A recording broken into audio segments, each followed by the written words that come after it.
In the dark recesses of my kitchen, behind the dishwasher, lives this little leak sensor. So this thing is from Samsung. It's a Smartthings leak sensor, and I don't really like it. It's, I believe, Z-wave. And my big problem with the thing is that the battery dies and it's behind the dishwasher. It's kind of a pain to get this thing out and change the battery, and the Z-wave loses connection like all the freaking time. So, you know, I figured, hell, I do some ESPHome stuff, so why don't I just make one? And step one is going to be cracking this sucker open and seeing, you know, what's inside. So crack it open to change the battery. You pull this out. There's the battery. It does have like a button right there on the bottom too, but there's the battery. These things are very special batteries. Lithium CR2, you know, they do last a while, but when they go dead, they're just a pain to get this sensor back out and change it because it's buried up in there. Interesting enough, on the top, there's like these two contact pads here that connect here, and the top actually has a couple of leads coming out. I don't know. I mean, maybe this thing is as simple as just a continuity check, right? I don't know, but next up, we got to get the PCB out. All right, well, I did get it open. I thought maybe I was going to be able to do this without damaging it, but that plastic ended up being really, really soft, so I did kind of damage it around the edge. But here's the main board. Pull it out, and you know, this enclosure is actually made really well. It fits very tight around all the external prongs and everything, so that was all pretty cool. But let me go and trace this thing out, and when we come back, we'll talk about how it works. All right, well, I've got this thing probed out, and you know, normally these aren't too bad because these circuits aren't super complicated. This one turned out to be just, I don't know, there was a couple pins that were kind of hard to figure out simply because this is like a 4-layer board or something that they use for this. You know, if it's double layer, that's not too bad, but with 4 layers, you get the internal layers that are really, they can be some problems to trace out, but this wasn't too bad. I really only focused on what's going on with the water or leak sensing circuit itself. I didn't really figure everything else out because it doesn't matter, right? I only really care how is this thing doing the leak detection specifically. So I didn't trace out all the power, or you got like the antenna system and everything else, because who cares?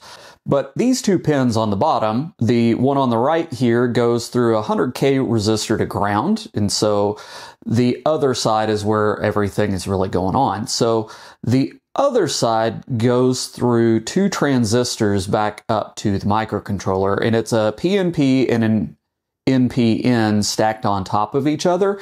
Basically, the way this thing works is this left pin here is being pulled up to 3 volts because this thing runs on a 3-volt battery, a CR2 lithium 3-volt battery. So this thing gets pulled up 3 volts. That keeps the bottom transistor, that PNP, turned off, which again, it's got a pull-up resistor up to the 3-volt rail, and so it keeps that bottom transistor off. So whenever these things get touched or crossed, or they sense, you know, some sort of connection between them, that will then pull the pin to ground. The base on that PNP transistor gets pulled to ground. It turns it on. That then turns the NPN on, and that pulls the pin on the MCU low. So the reason why it's got all that stuff going on is it works as some amplification so that this thing can sense very small amounts of conductivity between those 2 pins. And so it makes it good and sensitive. You don't have to have a super strong connection between them. And it provides some isolation from interference and other stuff. So that's basically how this thing works. It's not too complicated. It's actually specifically, it's very basic. I mean, the transistors are your common 3906, 3904 transistors. They're just surface mount. Everything else, again, really straightforward in that signal chain. So now, on to building my own. So I think what I'm going to do is I'm going to build a little demo circuit, and I'm going to do that without the ESP32 just to make sure that all the switching works. And then I can bring in an ESP32 to integrate that into ESPHome and Home Assistant. That will be pretty easy because turns out all we're going to have to do is sense a pin. When that pin gets pulled low, leak detection.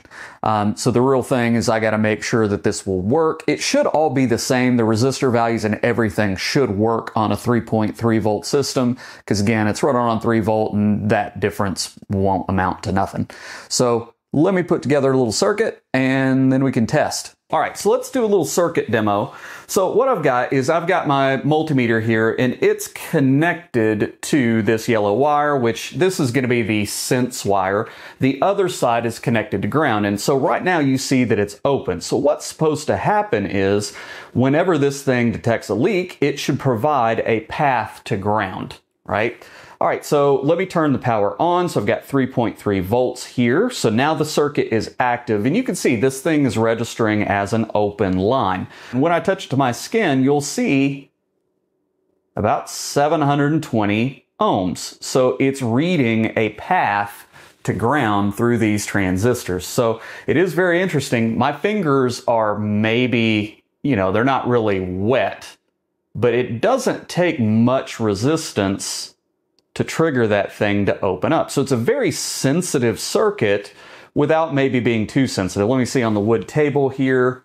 You can see pretty much nothing, right? So if it's going to be sitting on the ground, it's not really going to sense any sort of path to ground. So now with this little circuit that I've built, I can tie this sense pin into an MCU. So on an ESP32, basically what I need to do is whatever the sensor pin is going to be, set an internal pull-up resistor to have that pin being pulled high, and then in ESPHome, I just watch that pin, and if it gets pulled low, set off a flag, we've detected a leak. All right, so this is what I have ended up with. I put this thing in a little case, and it's really easy to hook up because you've just got 3 wires, of course. I have went with the ESP32-C3 Seeed Xiao because they are amazing for this type of stuff. So I've just got 3.3 in ground and then my signal wire, and that's wired in. That's it. So now I can just plug in any USB-C charger and this thing will power on, and I happen to have that. So let's power it on. All right, so the way the YAML code for this thing works is super duper simple. I've just got this pin set up as a GPIO binary sensor. I've got the logic inverted so that it's on whenever it gets pulled low. I've got an input pull-up resistor set as a flag in ESPHome, and that's pretty much it. I've also got a little bit of a debounce on it, so it's like, I don't know, 10 or 20 milliseconds on-off debounce so it doesn't, flip all over the place. But that's it, right? You then just pull it in and set it up like any other sensor, and it's just a binary sensor. So I've got the thing set up on my dashboard in the kitchen as a dishwasher leak sensor. You can see it's dry currently. Now, if I touch these pins, you'll see it goes to wet. Dry, wet, dry, wet. So it does need conductivity between those 2 pins, not just anything sets it off. So it's not going to be overly sensitive. In order to test that, I'm going to try a couple of resistors. By my calculations, anything below 2 mega ohms between these 2 pins ought to pull it low, but I want to check down, and let's try a 2 mega ohm resistor. Looks like 2 mega ohms will set it off. Let's go up to a 4.7 mega ohm, see how that does. So 4.7, it's just like barely flipping, and I may be doing a little bit of that with my skin. So it looks like you really do need something below 5 million ohms between those pins to set it off. And basically what that means is it's going to be sensitive, but it's not going to be so sensitive that it goes off touching the floor or something that actually is dry, right? I mean, human skin has some conductivity, but if it's really dry, even my own fingers won't flip this thing. So, I'm pretty satisfied. The sensitivity, I think, is pretty much right where you'd want it. You want it to be sensitive to any moisture at all because, again, you want to err on the side of caution. But it's not going to be triggered by, again, just setting it on the ground or anything. I may also trim these pins sticking out. The way I built this little enclosure, they are sticking way out. So I may trim those down a little bit so that it sits a little flatter, but honestly, it doesn't really matter because it's going to be back behind the dishwasher anyway. It's not like I'm going to have to look at it.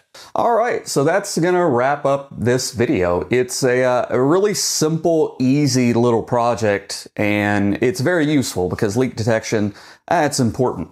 I do like this circuit better than a lot of the stuff that I saw online that people are using with Arduinos and stuff. I think it's got better sensitivity, it's more effective, it doesn't have some of the downsides that those have, it's got better circuit protection. So I'm pretty satisfied with the way this thing turned out. Now, I don't know if anybody's interested in this, I'm going to throw it out there. I have thought, you know, I'd like to have a couple more of these, but I don't really like wiring up Vero boards for stuff that's going to be in for a while. It's a prototyping process that I've used here. So I've thought about making a PCB because they would be so small and dirt simple to make. If anybody else thinks that they would be interested in that, please let me know in like a comment or something, because I could put in an order and make a few extra and just, you know, sell them to anybody that wants them in like a 5-pack or something.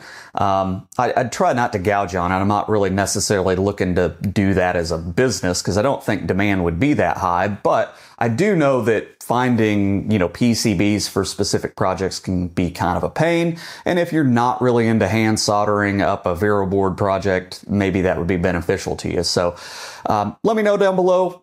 Also, if you've got any other feedback, comments, or suggestions, please leave that down below as well. Otherwise, I appreciate your time.